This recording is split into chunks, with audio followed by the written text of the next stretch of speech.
weeru ko ñëwaat na ak i ay ngëneelam weeru ko ñëwaat na ak i ay ngëneelam nanu ko teeru tatagal ko ci ay jullit joxe Ramadan weeru Qur'an shahrullahil azim yàlla ko teeru. Innal hamdalillah nahmaduhu wa nasta'inuhu wa nastaghfiruh wa na'udhu billahi min shururi anfusina wa sayyiati a'malina man yahdihillahu fala mudilla lahu wa man yudlil fala hadiya lahu wa ashhadu an la ilaha illa Allah wahdahu la sharika lahu wa ashhadu anna Muhammadan abduhu wa rasuluhu sallallahu alayhi wa ala alihi wa ashabihi wa man tabi'ahum bi ihsanin ila yawmi ddin ya ayyuha alladhina amanu ittaqullaha haqqa tuqatih wa la tamutunna illa wa antum muslimun amma ba'd fa inna asdaqa alhadisi kitabullah wa khayra alhadi hadi muhammadin sallallahu alayhi wa sallam wa sharra al-umuri muhdathatuha fa inna kulla muhdathatin bid'a wa kulla bid'atin dalalah wa kulla dalalatin fi an-nar allahumma ajirna min an-nar. Louange à Allah, Seigneur des mondes, celui qui nous a créés et nous a donné l'occasion de jeûner le mois de Ramadan jusqu'à la veille de ces derniers instants. Cette période durant laquelle Allah a placé la nuit de la destinée ou Laylatul Qadr, pendant laquelle le Coran est révélé à notre cher prophète, pour sortir l'humanité des ténèbres de la mécréance et de l'ignorance aux lumières de la croyance et de la guidance. Que la paix et la bénédiction d'Allah soient sur son messager, Muhammad sallallahu alayhi wa sallam, sur sa famille, ses compagnons, et sur tous ceux qui suivront leur voie jusqu'au jour du jugement dernier. Le jour où il n'y aura plus la possibilité de prier, de jeûner, de faire de bonnes œuvres, même si certaines personnes qui avaient mal géré leur vie ici-bas tenteront de proposer à Allah un retour sur terre. Ceci dit, Allah subhanahu wa ta'ala, le Très-Haut, nous a gratifiés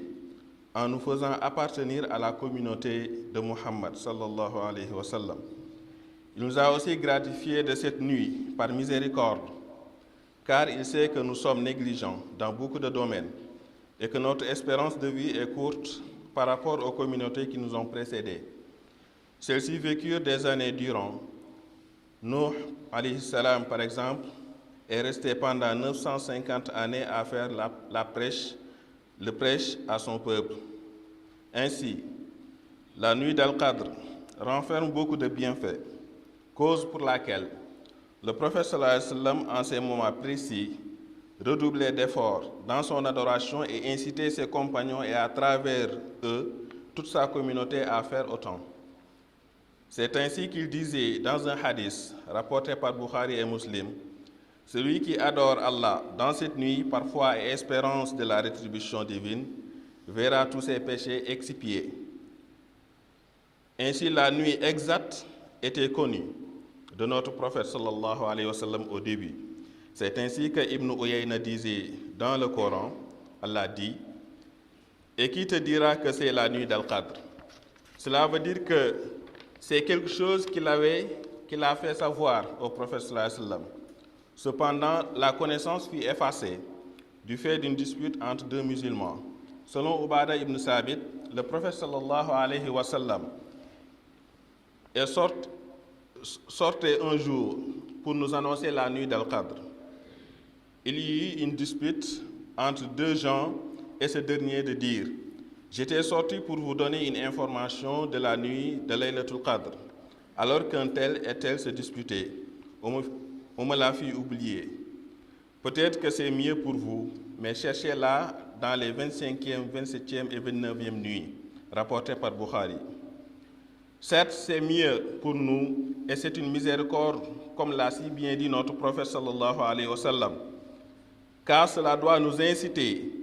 à faire plus d'efforts dans les 10 dernières nuits, sans se suffire à une seule nuit. Ainsi, la rétribution sera plus importante et on sera sûr d'avoir adoré Allah dans cette nuit. C'est pour cela que notre mère Aïcha, qu'Allah soit satisfait d'elle, disait, le prophète sallallahu alayhi wa sallam a dit, cherchez la nuit de Laylatul Qadr dans les 10 dernières nuits impaires de Ramadan. En effet, cette nuit a un mérite, ou bien des mérites par rapport aux autres nuits, et ceci pour de nombreuses raisons, parmi lesquelles on peut citer le fait que cela expie les péchés antérieurs, comme l'a rappelé le prophète sallallahu alayhi wa sallam lorsqu'il disait, celui qui adore Allah dans cette nuit, parfois et espérance de la rétribution divine, verra tous ses péchés expiés. Cette nuit aussi concite une mérite, comme par exemple une seule nuit qui vaut 1000 mois, soit 83 ans et 4 mois, alors que la communauté de Muhammad sallallahu alayhi wa sallam a une vie très courte. Rares sont ceux qui vivent plus de 60 ans, car le prophète sallallahu alayhi wa sallam avait dit que l'espérance de vie des gens de ma communauté est entre 60 et 70 ans. Cela nous permet de faire beaucoup d'actes de dévotion en cette période, surtout que nous ne savons pas exactement quelle est cette nuit. Ces 10 dernières nuits sont meilleures que toute autre nuit. Pour ce qui est des meilleurs jours, il s'agit des 10 premiers jours de Zulhijjah. Ces 10 dernières nuits aussi sont les nuits du Coran, car c'est dans la nuit de Laylatul Qadr que ce livre saint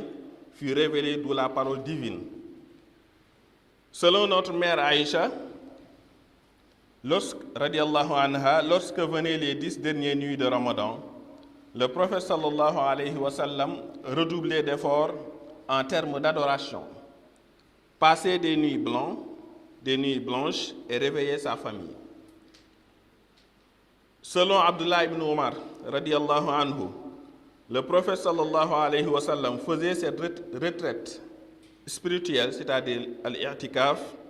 pendant les 10 derniers jours de Ramadan. En somme, en ces moments précieux, aussi le prophète sallallahu alayhi wa sallam était plus généreux en aumône et charité. C'est ainsi qu'Aïcha disait que le messager est toujours généreux, mais il était plus généreux pendant les 10 derniers jours lorsque l'ange Gabriel lui rendait visite. Qu'Allah subhanahu wa ta'ala nous fasse vivre cette nuit de Laylatul Qadr comme il le veut et nous fasse bénéficier de tous les bienfaits qu'il y a placés. أقول ما تسمعون وأستغفر الله لي ولكم ولسائر المسلمين والمسلمات من كل ذنب فاستغفروه إنه هو الغفور الرحيم. الحمد لله رب العالمين الحمد لله وكفى وصل اللهم وسلم وبارك على نبي المصطفى وعلى آله وأصحابه الرداء. mbokk yi ñu ngi sant borom bi subhanahu wa taala di ko sant bu baax a baax ci xéewal yi nga xamante ni ñu koy defal rawatina xéewal bi gën a màgg mooy mu def ñu nekk jullit loolu xéewal mënta dépasser loolu ñu ngi koy ñaan mu rey nu ci nekk ay jullit ñu ngi koy delluwaat di sant bu baax a baax ci mu may ñu dund ay bis yu màgg ay bis yu tedd ay bis yi nga xamante ni ay nit dañ doon géejoo di ñaan yàlla may leen ñu fekkee bis yooyee waaye borom bi subhanahu wa taala mayu leen ñu fekkee ko fàtt na leen laataa bis yooyu di ñëw ñun amaana xëy na borom bi daf ñu gënale wala mu xéewal ñu may ñu fekkee li nga xamante ni moom moo di bis yu màgg yooyu noonu kon ñoo ngi leen di ñaax suñu bopp ñu gën a góorgóorlu te xam ni borom bi defal nañu mbir boo xamante ni mbir bu màgg la borom bi defal nañu mbir bi nga xamante ni xaj na la koo xamante ni xaj na ko koo xamante ni moom moo la dàq xaj na ko koo xamante ni moo la ëpp alal xaj na ko koo xamante ni moom moo la gën a ragal yàlla yow mu may la loolu kon loolu nekk na li nga xamante moom moo di privilège bu mu la defal kon yow war nga ci góorgóorlu bu baax a baax jaamu sa borom ba xam ni ëllëg boo demee doo nekk ci ñi nga xamante ni da ngay réccu ëllëg doo bokk ci ñi nga xamante ni doon wax suñu borom delloo ñu waat ñu may ñu benn bis wala benn weer wala benn at pour ñu mën a jaamuwaat li nga xamante moom moo di borom subhanahu wa taala donc loolu xéewal la bi nga xamante ni xéewal mënu ko weesu ñoo ngi julli ci sang bu tedd bi Muhammad ibn Abdillah yàlla na yàlla dolli ko xéewal ak mucc ñoo ngi koy ñaanal moom ak waa këram ak ay saxaabaam ak képp ki nga xamante ni gëm na ko fii ba bisu penc yàlla nañu yàlla boole si ñooñu di leen dénk di dénk suñu bopp li nga xamante ne moom moo di ragal yàlla ndaxte innama yataqabbalu llahu min almuttaqin borom bi subhanahu wa taala du nangul lu dul gaayam yi nga xamante ne dañ koo ragal yàlla nañu yàlla boole si ñooñu mbokk yi borom bi subhanahu wa taala xéewal nañu ab ndollent ci xéewal yi nga xamante ni mu ngi ñu koy defal te bokk na ci xéewal yooyu noonu ñu fekkee weeru koor fekkee nañu weeru koor ba fekkee sax ay yeneen bis yu gën a màgg ci li nga xamante moom moo di weeru koor te si bis yooyu noonu la ñu jëm ñoo ngi ñaan yàlla nañu yàlla may ñu fekkee bis yi nga xamante ni moo ëpp solo ci weeru koor te mooy bis yi nga xamante ni suñu góorgóorlu dafa war a gën a yokk liñ doon jaamu yàlla dañ ko war a multiplier ci jamono yi nga xamante ni moom lañ jëm bi maanaam fukki fan yi nga xamante ni moo mujj ci li nga xamante ni moom moo di weeru koor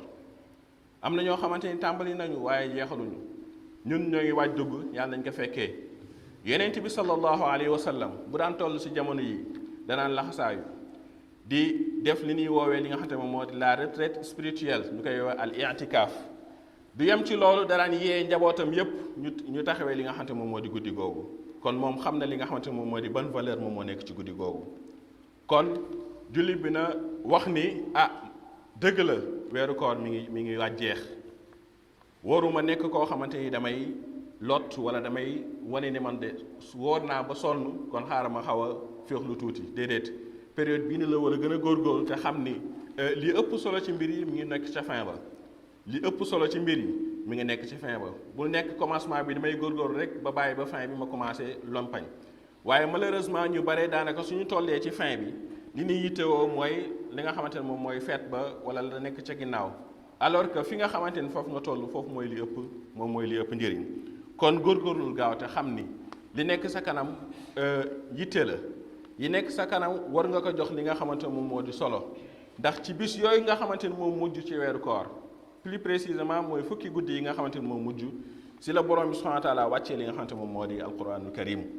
nga xamante ni guddi googu noonu borom bi subhanahu wa taala nee na moom moo gën junney weer nga xamante ni pour nga dund ko si suñu xeet nekk na loo xamante ni lu jafe la yonent bi sallallahu alayhi wa sallam mi ngi doon wax sama xeet seen dund mi ngi nekk si diggante juróom-benn fukk ak juróom-ñaar fukki at kon yow mi nga xamante ni borom bi subhanahu wa taala may na la nga fekkee weeru koor ngal la waaye na nga góorgóorlu fexe noo taxawalee li nga xamante moom moo di fukki guddi yi nga xamante ni moom mujj ndaxte ci biir fukki guddi yooyu noonu am na guddi gi nga xamante ni boo si jaamoo yàlla borom bi subhanahu wa taala dina la bindal yool wala tiyaabay ku jaamu yàlla junney weer dafay tolloog juróom-ñetti fukki at ak ñett yu tegloog ñeenti weer kon loolu mbokk yi xéewal la occasion la bi nga xamante ni jullit bu nekk war na ko préparer occasion la bi nga xamante ni jullit bu nekk war na ko préparer ba du ko rëcc yonent bi sallallahu alayhi wa sallam benn bis da doon yéeg ci kaw minbaram bu yëkkatee benn tànk mu ni amin bu yëkkatewaat beneen ni amin ba muy ñetti yoon mu ni amin bokk na ci bi ñu ko doon laaj yow ki yàlla yónni lan moo waral amin yi nga doon wax dafa ni saxaaba yi jibril moo ñëw xibaare ma ni ma perte na ki nga xamante ni fekkee ne weeru koor ba weeru koor jeex te borom subhanahu wa taala jéggalu ko li nga xamante moom moo di ay bàkkaaram kon ñun suñu yitte mooy def farata bi ndaxte digle borom subhanahu wa taala waaye fexe ñunu borom subhanahu wa taala jéggalee suñuy bàkkaar sinon dañuy bokk ci ñi nga xamante ni ñoom nooy perte mbokk yi war nañu góorgóorlu bu baax a baax ay fan wala ay at yu néew yi nga xamante ni ñu ngi koy dund ñu liggéey ci loo xamante ni daf ñuy jëriñ dafay tolloog wala day sax ëpp koo xamante ni dund na ay junne at boo seetloo yent yàlla Nuux moom woo na ay nitam junne at yu manqué juróom fukk imagineel yow nga fekkee li nga xamante moom moo di fukki weeru koor yow nga mel na yow dund nga lu ëpp junne at wala sa tiyaabo bi nga xamante ni jaamu nga si te borom subhanahu wa taala nangu ko dañ koy multiplier ak fukk kon xam ngeen ni loolu nekk na loo xamante ni xéwal la te loolu ñun kese ñoo ko am kon ay occasion la yi nga xamante ni kenn xamul ni ëllëg dina la fekkaat fii ana kan moo ko leer nii dina fekkee waat weeru koor dëwën amul dara leer ni daan ko fekkee waat kon nañu jàpp ni bii mooy suñu dernier weeru koor ñu fexe góorgóorlu si jaamu suñu borom loo xamante ni ëllëg suñu jàkkaarloog suñu borom daañu bokk si ñi nga xamante ni dañuy bég kon mbokk yi guddi yi ay guddi la yi nga xamante ni yu tedd la mooy guddi yi nga xamante ni moo gën ci at bi mooy guddi yi nga xamante ni moo gën ci at bi mooy guddi yi nga xamante ni yonent bi sallallahu alayhi wa sallam daf daan ñaax xeetam pour ñu ci jaamu yàlla da daan ñaax li nga xamante ni moom moo di waa këram ñu ci daan jaamu yàlla ba tax na mu ni guddi la bi nga xamante ni ci biir guddi yi am na benn guddi bu ñuy woowee laylatul qadr naam sama borom xamaloon na ma ko waaye benn bis dafa amoon ñaari saxaabi yi nga xamante ni dañ doon xuloo ma nekkoon doon lijjanti li nga xamante moom moo seen mbir ba fàttewaat ko waaye na ngeen ko séentu yéen saxaaba yi ak yéen samay waa xeet na ngeen ko séentu ci fukki wala guddi 25e wala 27e wala 29e ci beneen xadis bi nga xamante ni suñu Aïcha moom moo ko jottali mu ne yonent bi sallallahu alayhi wa sallam nee na ñuy séentu guddi laylatul qadr ci guddi yi nga xamante ni dañoo tóol kon mbokk yi